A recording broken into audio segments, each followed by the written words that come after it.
confusion, Think- synchronicity, law of attraction. What the heck is going on? So I just wanted to do that. It's just if you're like me and you get confused by all these terms that on the internet you be searching up like synchronicity and law of attraction, I was like, what the heck is this? And the secret and see, for me, I like more. So, if you come to this and you want to learn more how to attract more synchronicity in your life, well, I can guarantee you, you will attract more into your life if you understand a couple of things. But if you have been my viewers and if you're new to my video, thank you for watching. And I would like to say something that when learning these type of things, right? When you're becoming aware of these type of things, please don't let this subject or these things hold you back from achieving what you want in life. Because I tend to notice a lot of people who are into these subjects hold themselves back from achieving great, right? Now, synchronicity and the law of attraction is the same thing, right? Of course, they have numbers. Now, I remember back when I was being spiritually awoken, being spiritually aware of the nature of things, where coincidence, where you can cause things to happen for you. Now, it can get out of hand. That's why I don't go too deep into the rabbit hole, right? You can go deep into the rabbit hole, right? Here's the thing that get people tripped up. If you want your life to change, like knowing the subject will not help you to grow. If you're watching, even if people disagree with my uh, um, words or whatever, disagree with me, but here's the thing: I want you to grow in consciousness. I want to you to evolve as a human being because we do evolve. We have an intellect, right?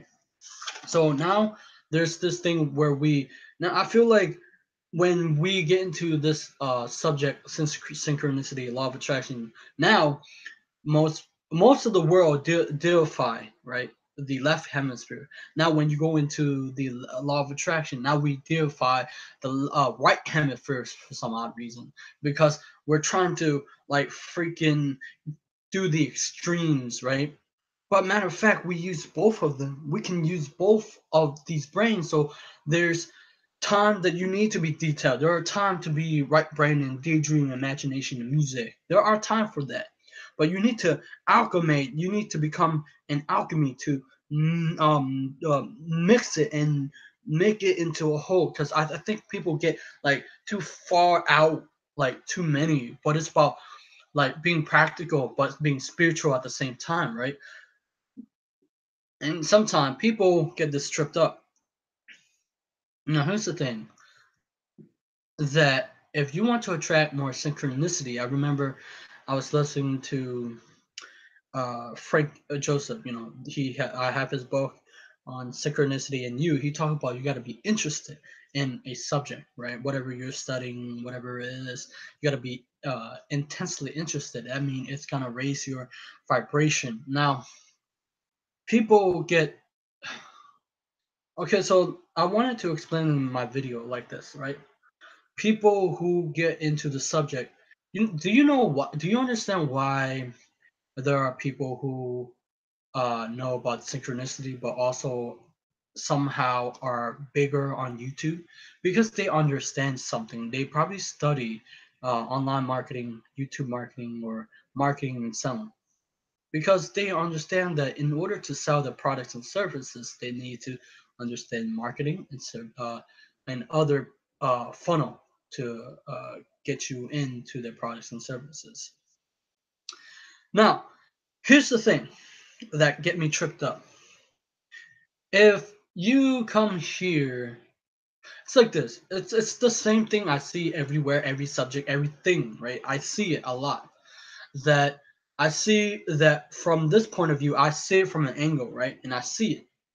And people who study law of attraction, let's say if they're not successful with it, they study only the law of attraction, and what happened is they stay stuck there, or they study the spiritual aspect, and they study um, synchronicity, spiritual, and all these things, alchemy, and they study it, but yet they're stuck and they aren't going anywhere. Why? Why is that? Well, there's a couple of reasons that I see uh, why it's happening, right? I've seen it a lot.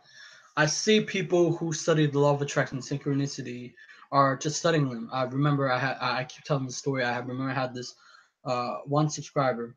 I had like a long time ago. I made a YouTube channel, and she was only studying the law of attraction, and he's trying to attract into life, but he never developed any other skills besides using attract. I know people gonna don't like this video because it's raw and it's I'm being mean and it's being truthful, right? And he's not studying other subject, and it's the same thing as an artist, right? Whether you're an artist or whether you're a musician or whatever, you have to understand how to sell or marketing, right? It's all you have to do is understand how to do it, right? How to sell your products and services. So if you're an entrepreneur and you're trying to provide products and services, learn selling and marketing. See, if you have perfected your craft, your subject, law of attraction or whatever that is, your subject, then you have to develop another skill to be able to do what you want in life. Who are the great marketers in the world? I remember I was listening. If you don't know who he is, his name is Elliot Hose. He's one of my favorite bodybuilder, right? And I look up to him. And but I remember what he said. He's like, in order to do what he didn't say exactly, but it's how I see it. Don't quote me on it. But he said, in order to do what he loved, he have to learn marketing. He have to learn it, and that's how what he said. See, most people get tripped up if you're an entrepreneur or if you're trying to um, do something that you want, but you have to develop another skill to get uh, a customer into you, right? Today, I will be talking about synchronicity, the marriage of matter and psyche. When I was rereading this and I was like, oh, okay, that's pretty neat. And I'm not going too deep into this, but I will read it. No, that's not. We go. Yeah. Okay. Synchronicity. A casual example of synchronicity is that of the scarab beetle, which in ancient Egypt was the symbol of rebirth. Carl Jung has a female patient who was very difficult to reach during therapy. He found her hyper rational to the point where her excessive intellectuality made her psychological inaccessible. His only hope was that something unexpected would turn up to burst through the intellectual retort in which she had sealed herself. Then, during one session, the woman was relating a dream about being given jewelry in the form of golden scat. At the moment, there was a tapping at the window, which Yon opened. A golden scab followed into the room. The moon was staggered, and it was her scab from her dream. Her rationality was transcendent, and now Jung was able to reach the patient in the therapy proceed with success. For Jung, it was true synchronicity, the coincidence of scab in the dream and the one in the room, but coincidence that had a strong numinous and transforming effect on his patient. So, what is synchronicity? Clearly, it's a meaning of encounter of inner and outer, and one that has a strong emotional or numinous impact on a person who experienced the synchronicity. Jung tried to capture this with definition, meaning meaningful coincidence. Another of his definitions is that of a casual connecting principle. Since there's no physical or magnetic connection between the inner and outer event, there is no conventional causal connection. On the other hand, while the thinking of Western physics has been in some sort of causality, where A causes B, that's of an ancient China rather than thought in a term of what things like to happen. And I like this one. Wolfgang Pauli proposed another definition of synchronicity, that of inconsistent of connection. In the world of physics, a given cause always producing an identical effect, but a synchronicity is a casual. In one instance, a particular dream may be occupied by marked coincidence in the outer world. On the other occasion, in the same dream, may corresponds to nothing out of ordinary in the eternal world. Pauli also compares synchronicity to radioactivity. We know that 50% of radioactivity nuclear in the box will decay within an hour, but no one can say when a particular nucleus will decay. It's all pure chance. Pauli also noted that a radioactive isotope can contaminate other substance in a laboratory. In a similar way, a synchronicity may contaminate or influence other people. Synchronicity is a doorway. It was Canadian Yonian who first alerted me to the notion that synchronicity can also act a doorway at a crucial time in a person's life. He or she may make an encounter. Generally, it was with another person, but it could be a book or a film. That's numerous encountering act a doorway through which we enter a new phase in our life. It's a doorway through which we can enter, but that person we encounter cannot follow us. We must therefore make the journey alone. I'm trying to say. Okay, here we go. Let me talk about synchronicity for a second. How can you increase synchronicity in your life? It's by increasing a um, passionate on that subject, but more like it's not a subject, more like an idea. If you, okay, because there's so much more that you can learn, but it's just basic. It's about using a grabbing, like let's say if you want to learn something, right? I'll give you a great story. I think I told this story uh, a couple of times, but I remember I was interested very intensely studying a subject, meaning that is either I remember it's all the time. When you are interested in a subject and you're studying and your focus is on that subject, what happens? The whole universe gravitate that towards you, right? Whether it's uh, whatever that subject is, right? If it's math, musician, or science, it will gravitate towards you. For me, it was law of attraction, and then I start attracting law of attraction people. I start attracting books into my life. I start pulling things into my life. It's as if like it's a vortex, right? I remember now in a couple of my video, I said law of ask, receive, believe, receive is a myth because it is asking and believing is not enough, but it's about not asking and thought, but it's about too many people get trapped. It's about then your idea, right?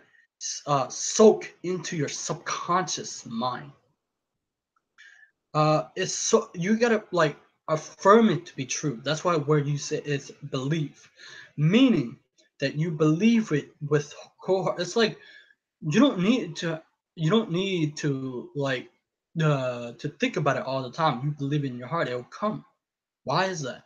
Because once your brain stop fighting for, once you stop fighting and having conflict with yourself, you let that come to you. People like but you also have to take the action. I remember everything that I do. Let's say if I want to try, it's the action that we take. Inspire action. It's the action towards something, and it pulls the reality, right? Because maybe at that moment you meet someone. Maybe you went you go to the street. Maybe at that moment that person come to you, right?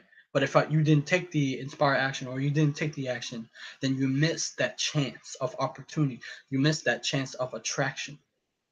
Like too many times we get an idea, but we don't act upon it.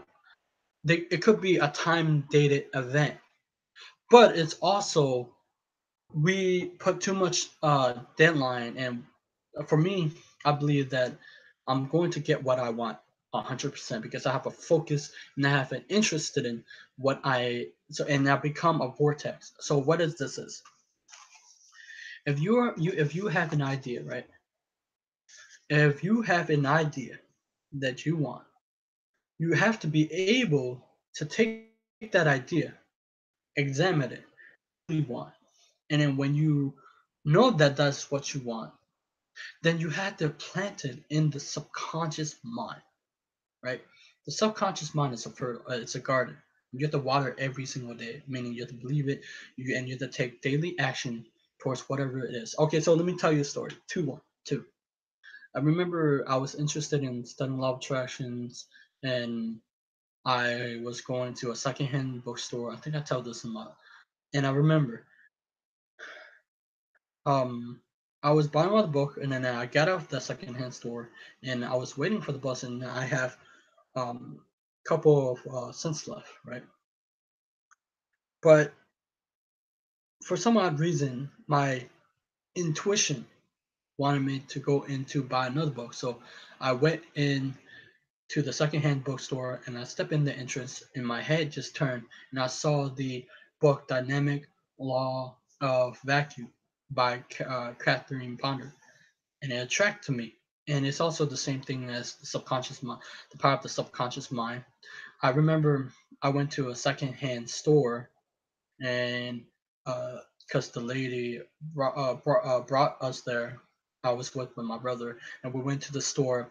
I went out to check a book. I mean, the hour where they have books, and then bam, I attracted the subconscious mind power because I was interested in learning about subconscious law of attraction stuff like that. And then I remember every time I'm interested in learning something, I attract people into my life, whether it's books, uh, uh, event that happened to me, or I open a book and it I read it. It's what exactly what I need at a time.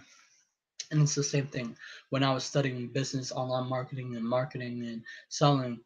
I was becoming a vortex for that subject. I remember I got out the because I was going grocery shopping for my family. So I got a my uncle drove me to Safeway, and I got off the Safeway and I, all bought all the grocery stuff for my family. I got into a line, um, and there was the cashier, right? And that cashier was, and I was talking to him and stuff like that. And I said I was, studying, what was he studying? What made he was in college and he was studying business, right? And I was studying business, and I was like, oh wow, that's pretty awesome, right? I was like, I'm attracting things into my life. So any subject that you want to learn, you have to be using your thought process and you have to seep it into your subconscious. It's all about the subconscious, people, because the subconscious it reset your vibration. It control what you send out, right? So forget all these ask, believe, and receive things, but it's how you accept it into your subconscious. It's all about accepting your subconscious because if you keep fighting an idea, you will never receive it. And too many people get uncomfortable of receiving because they're not worthy of that. You have to believing. It's more like a a. I'm trying to think of a word. It's more when you believe your cold heart, meaning that you accept that without any worry that it's going to come, without deadlines or whatever that is, it's going to come to you. Connection. While science deal in connection via force and field, they are essential casual in nature. Jungian synchronicity is casual. Synchronicity connects inner and outer. Dreams and physical events, matters and psyche. Oh, I gotta tell this one.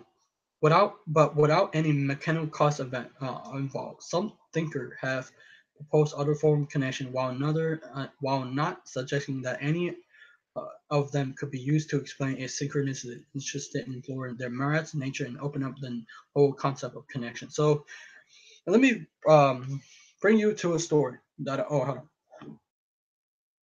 Let me read this first, and then While in our scientific ages, connections are often dismissed as new age or pseudoscience. They were once considered to be genuine connection between humanity and the cosmos. During the Middle Age and before the rise of science, people spoke of symphony and harmonies. It was the time when likes attracts likes. For example, if one thing looks similar to another, then there will be connection between them. There were also the notion of pre-exist harmony in the world. In addition, since the time of Greek, type 2 of motion has been the norm. Once the internal celestial motion of objects or orbiting in a circle, the other was motion on Earth, thereby objects sought their natural resting pace. Okay, here let me uh, okay, let me explain this. Our whole life is but a mental vibrational frequency that we attract, but it's how we move towards it. It's not how we, because too many people get stuck there, but people don't move towards it. People don't believe it. Like people study this, but people don't believe it in a sense, because it's all about mind power. Because we're all psychic. Psyche is Greek for mind and soul. So if we understand that if the mind is powerful, because we can feel people vibration, right? Right. We can feel their aura, or we. Oh, right. I remember I used to see my auras around me because there's a field around your body, and you can see it. I remember I was listening to this uh, famous YouTuber, and I admire her for what she did do, and she's been me since she was doing like chakra are real, and your whole body is just a vortex of energy.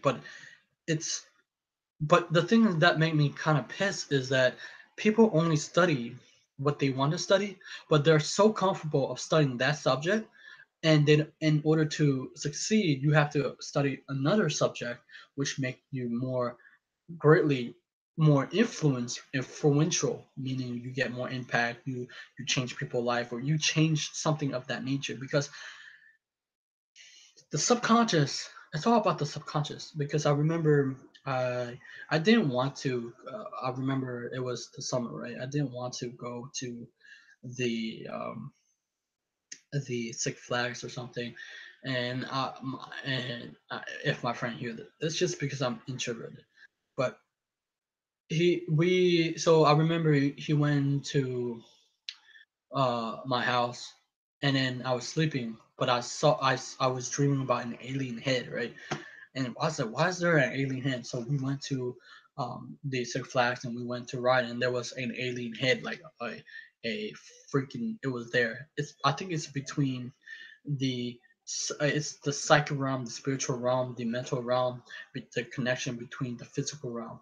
But it's somehow we have to connect with our thoughts process and seep into the subconscious, because the subconscious bring it into reality by the birth of our energy, by cycling the freaking energy that people don't use and people don't move towards that, right? And then bam, this talk about alchemy, right? I'm going to read you about alchemy.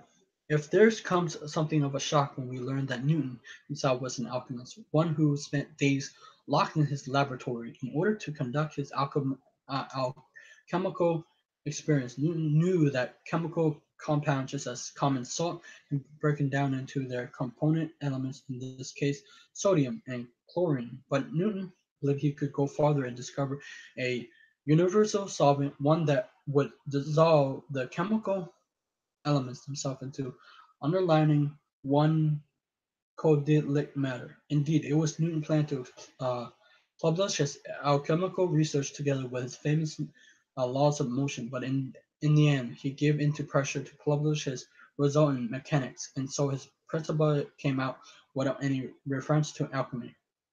See, Newton, no alchemy. For me, I really love alchemy. I like the history, the story behind alchemy and why and stuff like that. I probably should do a book talk on alchemy. So there you go. If you want to attract more synchronicity in your life, whatever synchronicity or subject that you want to be, all you do is be interested in it, and you take inspire action, and you see something amazing. Now, most people come here is like, how is he doing it? It's because I understand that I don't have conflict. Too many people have conflict. You're fighting with your inner self, so you have to be aligned with your thoughts and yourself, and your energy becomes so powerful that it pulls or attract people into your life. That is how you do it. Subscribe to my channel, like my video, because I will be doing more book review, law of attraction stuff. But I do other stuff too. Okay, guys, and thank you so much, and I'll see you next time. Bye bye.